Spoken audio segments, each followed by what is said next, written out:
Discovering Alabama is a production of the Alabama Museum of Natural History. I will lift up mine eyes unto the hills, from whence cometh my help.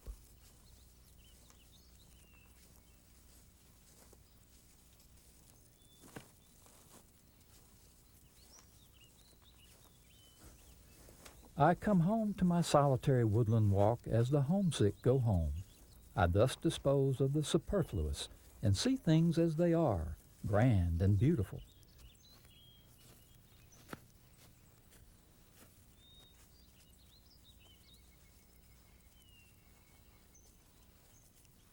Reading about nature is fine, but if a person walks in the woods and listens carefully, he can learn more than what is in books.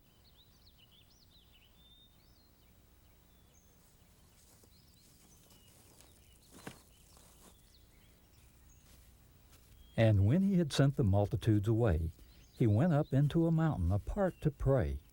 And when the evening was come, he was there alone.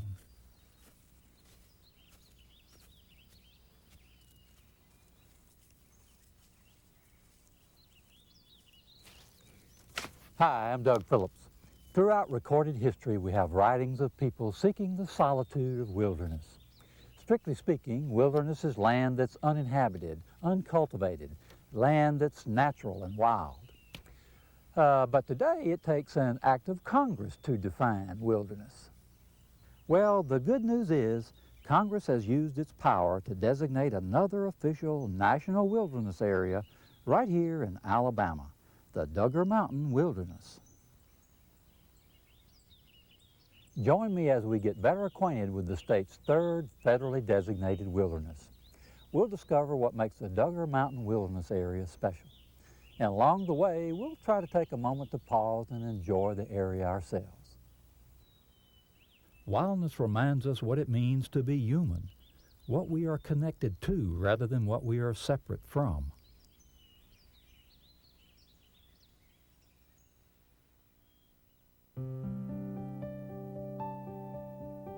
This program is about a land unknown to many people, a land that in many ways has maintained its native natural wonders, a place of bountiful backcountry, forests, streams, and wildlife more diverse than can be found in much of the inhabited world. Come along with me as we explore the wild wonders of this land. Come along as we discover Alabama.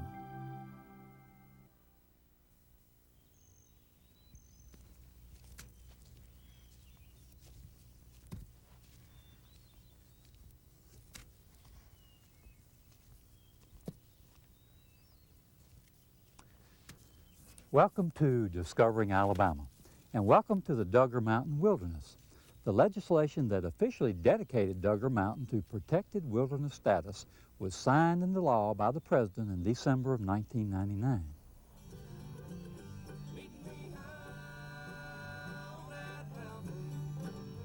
On April 1st, 2000, the Duggar Mountain Wilderness Dedication Ceremony was held in a beautiful valley with the mountain as its backdrop.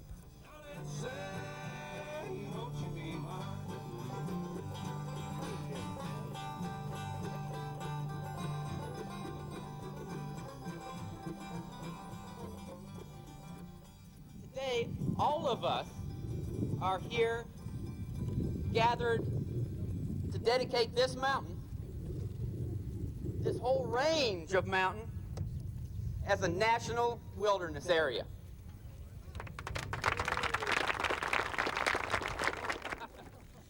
$9,200 acres will now be given our nation's highest level of protection. This will allow us and future generations to share this place, just like what was done by our Native American ancestors and pioneers like Taylor Duggar. And it's nice to know that what you see up there is going to remain the same for a long, long time.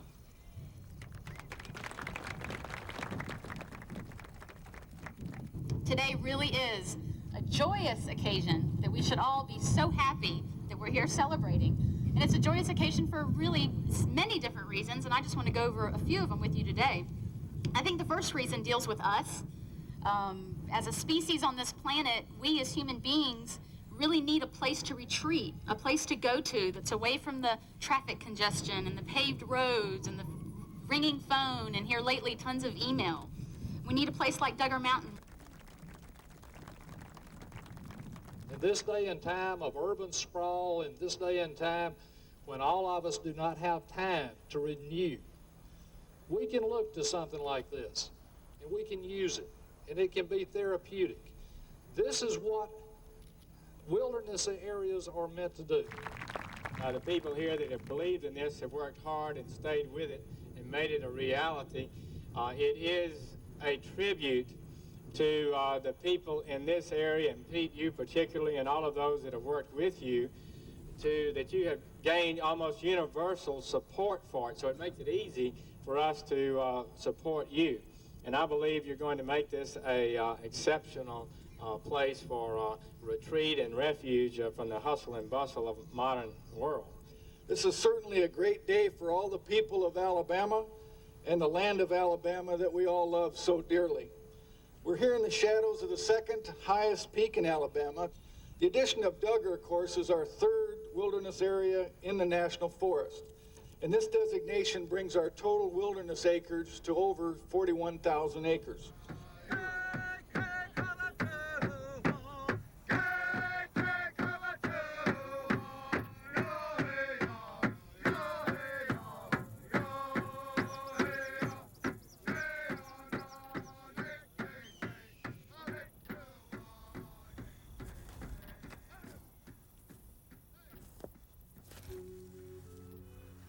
Duggar Mountain, with an elevation of 2,140 feet, is Alabama's second highest mountain, making it ideal in yesteryear for a fire observation tower. The Forest Service was given 2 years to remove this old man-made structure, after which the Duggar Mountain wilderness will be left for nature to maintain. This 9,200-acre tract is located in the northeast region of the Shoal Creek district of the Talladega National Forest. The Duggar Mountain Wilderness is the third area of national forest within our state to receive the nation's highest level of protection for a tract of land. The Sipsey Wilderness in the Bankhead National Forest became Alabama's first national wilderness area when roughly 12,000 acres attained the Congressional Wilderness designation in 1975. In 1988, the area was doubled in size to more than 25,000 acres. The Cheaha Wilderness became Alabama's second officially designated wilderness area in the early 1980s. And like the Duggar Mountain Wilderness, the 7,500 acres here is in the Shoal Creek district of the Talladega National Forest.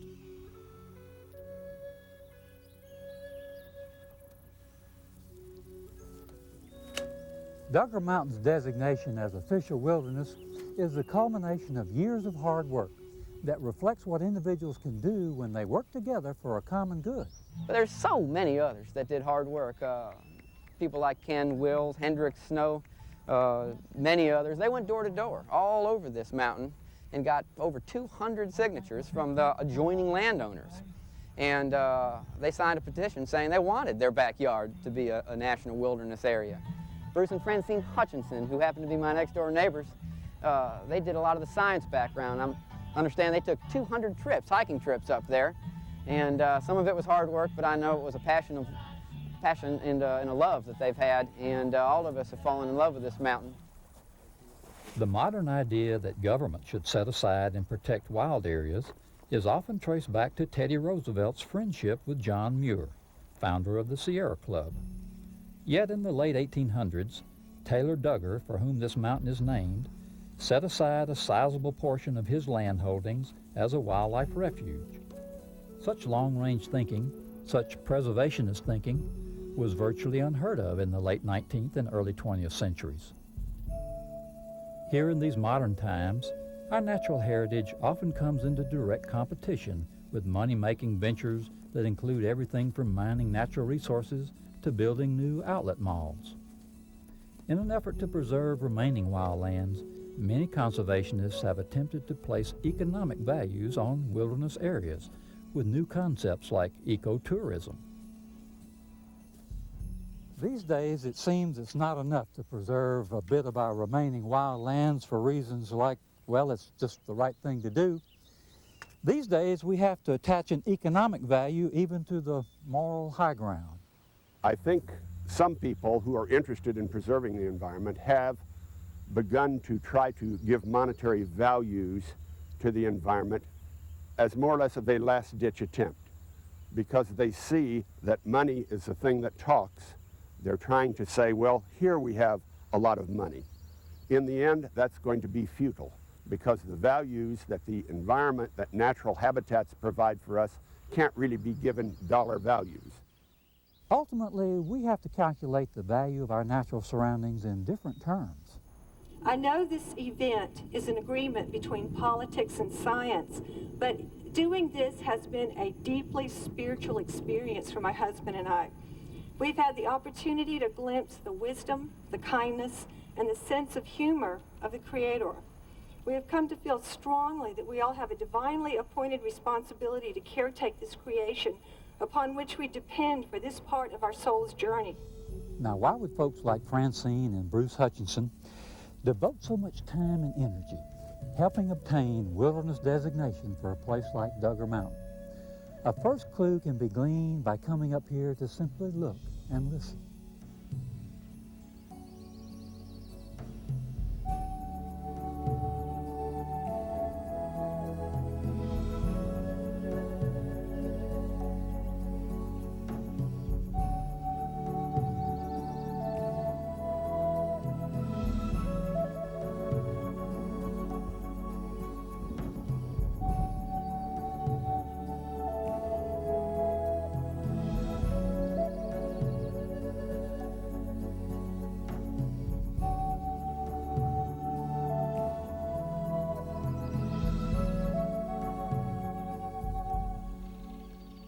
Because the southern Appalachians escaped the frigid encroachment of the last ice age, the region is home to quite an abundance of life. In addition to the magnificent array of native wildflowers that decorate Duggar Mountain, a variety of exotics have found a home here.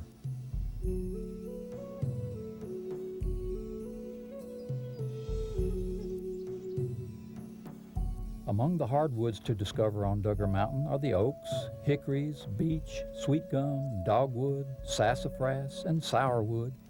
Our state tree, the longleaf pine, is often associated with southern parts of the state. Yet, in Alabama, the longleaf forest also ventured further to the north and even flourished around Duggar Mountain. It's a long way from Duggar Mountain to way down to Mobile Bay in the Gulf. But many of the waters that flow from up here join the Coosa River, then the Alabama River, and make their way down to Mobile Bay. The abundance of fresh water in this region makes this prime real estate for a variety of wild animals. Estimates are that around 900 species of animals make this place their home. At the right time, a quiet visitor to the wilderness can spot creatures wild and not so wild. You have to be quick to catch a glimpse of some of Duggar's more elusive critters. My experience with Duggar Mountain is really amphibians and reptiles. My specialty is herpetology. And we have done some survey work up there in the past in helping to establish that as a wilderness area. We did a number of surveys there. And the frog populations are just wonderful. Salamander populations are very, very good. All right, here's the salamander, y'all. You see him? What animal was that? What kind of animal was that? Amphibian. All right. And then we get to snakes, which everybody wants to know about. The venomous species, certainly copperheads are there, and certainly timber rattlesnakes are there. We probably also support a population of pine snakes. And here's a snake that different subspecies in the state of Alabama are certainly considered threatened. Flocks of feathered fauna find the Duggar Mountain wilderness a great place to visit, a great place to live. I had a graduate student working with the bird survey over there, and I think she documented 60 species, which is, for the time period that we did that in, which is a pretty reasonable number of birds. The big issue with birds is space, especially for the neotropical migratory species. certain species require minimal amounts of what we would call core forest. Duggar is big enough that it's going to represent a nice chunk of core forest. And that's a huge benefit. Lots of species are going to be moving through here and using Duggar as a stopover place. And many of those individuals may choose Duggar as a place to stay.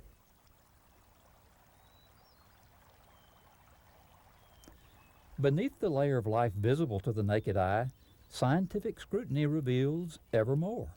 I've had 3 graduate students do projects on a particular kind of animal that I'm interested in. The animal is called a water bear, or tardigrade is the scientific name of them. These are microscopic animals that inhabit freshwater habitats, or they inhabit mosses and lichens that grow on trees. We found what we think is a new species of tardigrade. The tentative name is Econiscus duggarensis. We're going to name it after Duggar Mountain. The group 3. Life at the microscopic level may rarely be seen by anyone other than a scientist, so we might ask ourselves, what's the big deal? The big deal is, 1, it's a new species. 2, it's endemic only to Duggar Mountain right now. It's the only place it's ever been seen, which tells us that Duggar Mountain should be protected even more than what it had been, and now it is protected. Again, it leads to how special an area Duggar Mountain really is. I certainly enjoy going out and just simply being in the woods. I don't have to collect a single animal or see a single animal, just to relax a lot. It is very meditative out there. And so while I may be walking along trying to catch this or that or do some kind of study, there's also time just to let myself go and enjoy the moment.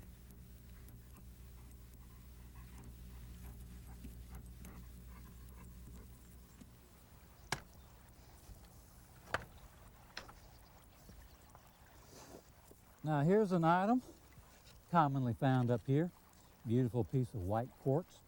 There are great veins of quartz up here in this area, and they're evidence of geological events that happened long time ago to help create this region.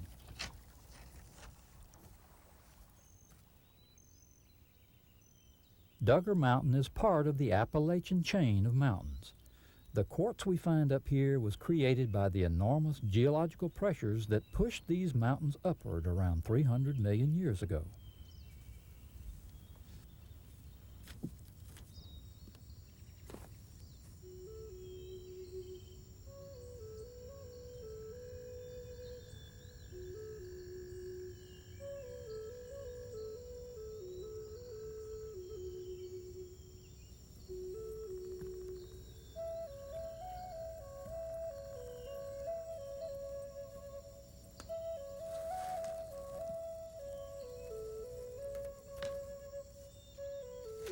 If you're a new visitor to the Duggar Mountain Wilderness, one of the best ways to witness its natural wonder is a trek along the Pinhoti National Recreation Trail.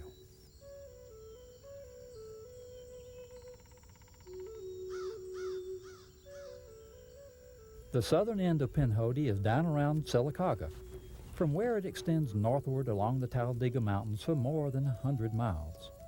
Of course, you don't have to do the entire trek to visit the new wilderness area.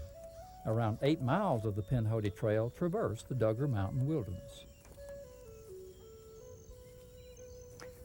Pinhoti is a Creek Indian word which means turkey home, which explains why the Forest Service used to use painted turkey tracks to mark the trail.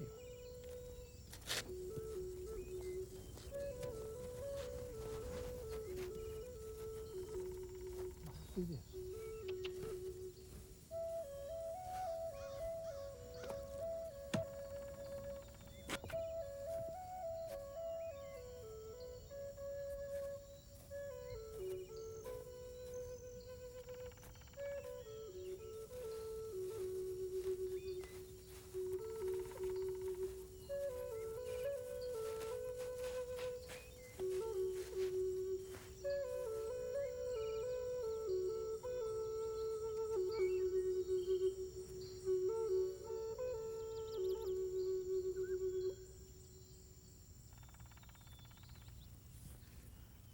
Earlier I mentioned that we would try to take a moment to enjoy the solitude ourselves out here, to enjoy the wonder of the place. And while we do so, we might take a moment to reflect on the wisdom of some folks who have some very definite views about man's need for nature. It's harder to put into words, but there is, dare I use the word, the spiritual value of diversity of life around us. In effect, it's the creation. And recent scientific studies of human response to natural environments and to variety in living organisms have shown that it's psychologically very healthy to have that as part of our daily environment. It's no coincidence that people will go way out of their way to reach the seashore or visit a forested canyon somewhere or a mountaintop to look out over a beautifully vegetated valley. We're beginning to understand that because humanity really has lived for thousands or even millions of years in natural environments teeming with as many different kinds of organisms, vital to their existence during most of that time, that human beings today need it in a deep psychological, even spiritual sense. So we should be thinking more and more about saving plants and animals and natural ecosystems as part of our heritage at the state level, national level, international level. When E.O. Wilson speaks of a spiritual need for nature, he does so from the perspective of a scientist who appreciates the connectedness of all things across the environment. Others have come to the same conclusion from a different perspective. Things that amazes me about Jesus is in his own ministry. And we forget that Christianity is an out-of-doors spirituality. It does not, very little happens in Jesus' life indoors. Everything is out of doors. In fact, Jesus' whole direction is to send people out of doors. Jesus himself, the whole Gospel of Mark is organized according to the retreats of Jesus, or I call it the advances. And it says, and he came apart, and he came apart. He came apart, so he didn't come apart. And when you look at where he came apart to the desert, the mountains, the water, the three different spiritualities of the land, sacred landscapes, if you will. So part of the challenge, I think, of today as we enter into this new world is appreciating the need to reconnect with what is authentic theology, authentic biblical spirituality, which is a spirituality that happens out of doors, not in temples, but out in the temple of creation, and to connect the story of the gospel with the wider story of creation itself. E.O. Wilson doesn't speak for all scientists, just as Leonard Sweet doesn't speak for all religions. Still, it's interesting that from different perspectives, they've both come to the same conclusion. We humans have an inherent need for the wild wonders of creation. And there's another area about which these two agree. They would agree that we humans are a physical product of Earth. Our bodies are a mix of fundamental nature. When you look at it that way, it's no wonder that out here among the wilds of nature, we can often find a sense of solitude and rejuvenation.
This program is supported by grants from the Alabama Department of Conservation and Natural Resources, the Alabama Wildlife Federation, and Legacy, Partners in Environmental Education.